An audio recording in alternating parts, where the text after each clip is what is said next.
ယောက်ျားလေးတယောက်ထိုင်ခုံပေါ်ထိုင်ချလိုက်တယ်။ဒါပေမဲ့နောက်တစ်စက္ကန့်အတွင်းမှာပဲမျက်မမြင်ကောင်မလေးကသူ့လက်အရက်အမောင်းနဲ့ကိုအလေးချင်းကိုအတိအကျထိုးလိုက်တဲ့အခါပရိသတ်ကြီးဘယ်သူမှယုံနိုင်မှာမဟုတ်ဘူးနော်။သူမကသူ့အရက်က128 cm လောက်ရှိမယ်။ကိုအလေးချင်းက85 kg လောက်ရှိမယ်တဲ့။တီးကြလွန်လို့အံ့ဩစရာပဲဘေးနာကအဖွဲသားဆိုတာမျက်လုံးပြူသွားပြီးဟဲ့ဘလို့လို့ပြီးတီးတာလေလို့အသေးအတန်မိပါလေရော။ဒါပေမဲ့ကောင်မလေးကတော့အေးအေးဆေးဆေးပါပဲ။သူမပြောတာကခေါင်းဆောင်ရှက်လာတုန်းကခြေတန်ကပြင်းတယ်ခြေလန်းကခိုင်တယ်ပြီးတော့ထိုင်ခုံပေါ်ထိုင်ချလိုက်တဲ့အတန်နဲ့ပေါင်းလိုက်တော့သူ့ရဲ့အရက်အမောင်းနဲ့ကိုအလေးချင်းကိုအလွယ်အကူတွက်ချက်နိုင်တယ်တဲ့။တကယ်တော့လေဒီကောင်မလေးကအငင်းစားကွန်မန်ဒိုအိတ်တော့ပါတယ်ဗျာ။ကျန်းတယ်နော်။ကံမကောင်းစွာနဲ့3နှစ်အကြာကမရှင်းတစ်ခုမှမျက်စိနှစ်ဖက်လုံးဆုံးရှုံးခဲ့ရတာပါ။ဒီနေ့တော့သူမကလူသက်သမားတယောက်အကြောင်းကိုလာရောက်တိုင်ကြားတာပါ။အရာရှိရဲ့မေးမြန်းမှုအောင်မှာကောင်မလေးကအဖြစ်ချောင်းကုန်စင်အကုန်ပြောပြပါတော့တယ်။အဖြစ်ပြက်ကလွန်ခဲ့တဲ့ညနေခံကစားခဲ့တာပါ။ကောင်မလေးကအိမ်ပြန်ဖို့အတွက်ရိုက်ရှယ်ကားတစ်စီးခွာလိုက်တယ်။ကားပေါ်ရောက်တာနဲ့ရင်မောင်းကရေတန့်ဘူးတဘူးကန်ပေးတယ်။ရေတန့်ဘူးယူရင်နဲ့ကောင်မလေးကရင်မောင်းနဲ့လက်တွေကိုတတိထားမိလိုက်တယ်။တကယ်ကားမောင်းတဲ့သူတွေလိုလက်ချမ်းတာမျိုးမဟုတ်ပဲချောမွေ့နေတာကိုဒါကြောင့်တတိထားတဲ့အနေနဲ့သူမရေးတော့မလိုက်ဘူး။ပြီးတော့မတိစိတ်ကနေထိုင်ခုံကိုစားမိလိုက်တော့ဟာပိုးသက်စင်းနဲ့ပြင်းပြင်းကြီးရလိုက်တာပဲ။အဲ့ဒီအချိန်မှာပဲရေဒီယိုကနေတလင်းတစ်ခုကြားရတယ်။မကြသေးခွင့်ကညဘက်မှာအမျိုးသမီးငယ်လေးတွေအသက်ခံနေရပြီ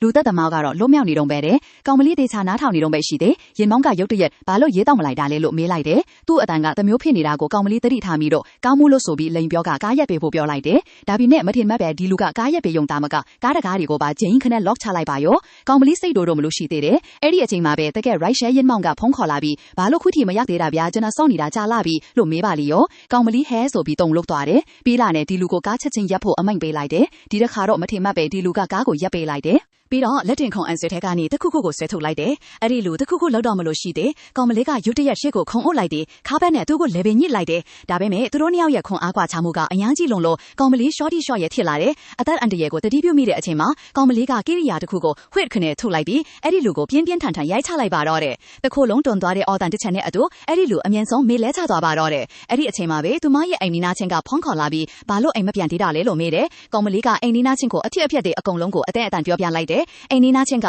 ရင်စုံပုံးစရာနေရရှာတာငါမေးဖုန်းတီနေရနဲ့လာခဲ့မှလို့ပြောလိုက်တယ်။ဒါပဲနဲ့ကောင်မလေးကကောက်တဲ့ကနေထွက်ပြီးမကြခင်ပါတယ်။အဲ့ဒီလူမင်းမျောနေရကနေရွတ်တရက်ပြန်နိုးလာပါရော။အဲ့ဒီလူရဲ့လိုက်ဖမ်းခြင်းကိုခံရတော့ကောင်မလေးကတော့အုပ်ထဲကိုပြေးဝင်သွားတယ်။အဲ့ဒီလူကဒေါသတကြီးနဲ့အော်ဟစ်ရှာဖွေနေတယ်။ကောင်မလေးကသူ့အတန်ကိုအတောင်းပြုပြီးထက်ခါရှောင်တင်းနေတယ်။အဲ့ဒီလူကကောင်မလေးထပ်ပြေးသွားပြီလို့ထင်ပြီးလှည့်ပြီးပြန်တော့မလို့ရှိသေး။ဒါပေမဲ့မထင်မှတ်ပဲအဲ့ဒီအချိန်မှာပဲသူမရဲ့အိမ်နီးနားချင်းကထပ်ဖုန်းခေါ်လာပါရော။ကွိပဲနော်ကျဲတောင်တဲ့ဖုန်းမိတန်းကကောင်မလေးကိုချက်ချင်းဖော်ထုတ်လိုက်တာပေါ့။ဘဲမှပြေးစရာမရှိတာမြင်တော့ကောင်မလေးကလှည့်ပြီးအဲ့ဒီလူနဲ့ရင်ဆိုင်လိုက်ရတယ်။ဒါပေမဲ့ကောက်ချစ်တဲ့ဒီလူကတွင်းမြင့်တက်ကစုညံတန်နေလုံနေတယ်။စုညံတန်ဒီကြောင့်အာယုံပြက်နေတော့ပဲရှိတယ်။ကောင်မလေးဘာမှမတွန့်ပြန်နိုင်ခင်မှာပဲအဲ့ဒီလူကသူမကိုရိုက်ပြီးမိလဲသွားစေခဲ့တယ်။ကောင်မလေးကိုကားထဲဆွဲသွင်းတော့မလို့ရှိသေး။သူမရဲ့အိမ်နီးနားချင်းရောက်ချလာပါတော့တယ်။ဒါကိုမြင်တော့အဲ့ဒီလူကကောင်မလေးကိုထားခဲ့ပြီးကြောက်လန့်တကြားထောက်ပြေးသွားပါတော့တယ်။အိမ်နီးနားချင်းနဲ့အတူကောင်မလေးချက်ချင်းရဲစခန်းကိုသွားခဲ့ကြတယ်။အဲ့ဒါကအစောပိုင်းမြင်ကွင်းကိုဖြစ်ပေါ်စေတာပေါ့။ကောင်မလေးရဲ့ပြောပြချက်တွေအရအဖွဲ့ကတိုက်ခိုက်သူအကြောင်းကိုအယမ်းကျန်းတဲ့တဲလွန်စာအချို့အမြန်ဆုံးစုဆောက်လိုက်တယ်။သူကအရက်ရှိတယ်ပိုးသက်စေးနိုင်ရတယ်စေးရုံဝန်ထမ်းဖြစ်နိုင်တယ်သူ့ကားထိုင်ခုံတွေကချောမွေတယ်တန့်ရှင်းတယ်တတ်ရတယ်ဒါဆိုသူ့မှာတန့်ရှင်းရဝဒနာကြီးတာမျိုးဖြစ်နိုင်တယ်ဒါပေမဲ့ဒီတဲလွန်ဆဲလေးတွေနဲ့ဆိုရင်တော့သူ့ကိုရှာတွေ့သူကကောက်ရိုးပုံတဲ့အရှာတယ်လို့ပါပဲအရာရှိတွေကကောင်မလေးကိုအိမ်ပြန်ပြီးတရင်ဆောင်နေပါလို့ပဲပြောနိုင်ခဲ့တယ်ကောင်မလေးကအိမ်နီးနားချင်းရဲ့အလုပ်ကိုအနောက်အရှက်မသိစေချင်တာနဲ့အဲ့ဒီညကတယောက်တည်းအိမ်ပြန်ခဲ့တယ်ဒါပေမဲ့မထင်မှတ်ပဲသူမအိမ်တကားဝရောက်တော့ပိုးသက်စင်းနဲ့ဖီးဖင်းတမျိုးကိုရလိုက်တယ်ကောင်မလေးချက်ချင်းပဲဟာဆိုပြီးတခုခုမဟုတ်တော့ဘူးလို့သိလိုက်တယ်ဗျာအိမ်ထဲကိုအပီးအလောက်ဝင်သွားပေမဲ့လောသွားတာကြောင့်ခလုတ်တိုက်ပြီးမြေပြင်ပေါ်ဘုံခနဲ့လဲကျသွားပါတော့တယ်